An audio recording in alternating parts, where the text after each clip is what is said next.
Fancy garment and kids mall, sherwani, coat pant, 3 piece, suiting, shirting, tailoring, बच्चे और बच्चियों के लिए कई सारी कपड़ों की वैरायटियां। हमारा पता आयशा नगर पुलिस स्टेशन के सामने, हजार खोली, मालेगांव। प्रोप्राइटर चांद खान।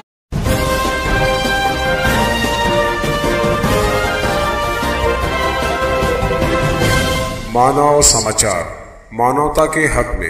अदालतों पर हद दर्जा मुकदमों की भरमार से लोगों को वक्त पर इंसाफ नहीं मिल पाता और वो बस अदालतों के जरिए दी गई तारीखों पर अदालतों के चक्कर काटते रह जाते हैं और अक्सर मायूसी का शिकार होने लगते हैं।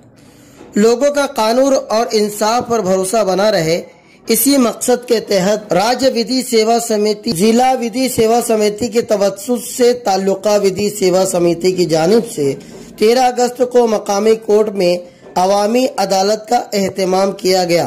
डिस्ट्रिक्ट मजिस्ट्रेट मोअज़्ज़ज़ बाहड़कर साहब फरमा रहे थे। मोअज़्ज़ज़ जज साहब की क़यादत में चल रही लोक अदालत की इस कार्रवाई में मुख्तलिफ मद में लोगों से 6 करोड़ 13 लाख रुपए वसूल किए गए। लोक अदालत की कार्रवाई के दौरान मोअज़्ज़ज़ जज बाहड़कर साहब के सामने भाऊ साहेब मधुकर भील का एक केस सामने आया। एक एक्सीडेंट में जिनके दोनों पैर नाकाम हो गए थे और अपने लिए इंसाफ की गुहार लगाने वाले भाऊ साहेब मधुकर की हालत ऐसी नहीं थी कि वो अदालत के कमरे तक भी आ पाते।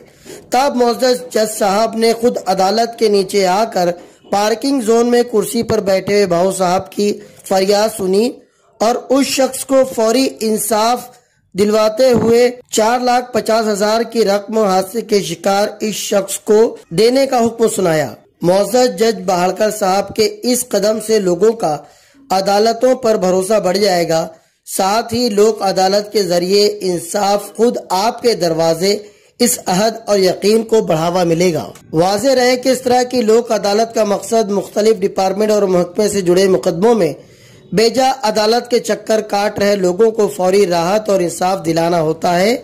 साथ ही आपसी मसालिहत और मफाहमत के जरिए एक बीच का रास्ता निकालते हुए मुकदमे को खत्म करके दोनों ही फरीकैन को राहत और इत्मीनान दिलाना होता है। 13 अगस्त को हुई इस लोक अदालत का लोगों ने खैर मकदम किया। इस लोक अदालत की कामयाबी का सेहरा मोअज़्ज़ज़ जज जनाब बाहड़कर साहब के साथ साथ सभी मोअज़्ज़ज़ जज साहिबान, मालेगांव बार एसोसिएशन के सेक्रेटरी सचिन पाटिल और मालेगांव बार एसोसिएशन के सभी ओहदेदारान, साथ ही तालुका विधि समिति मालेगांव और जनाब सीन मिश्राम और रुपेश बधान के सर जाता है।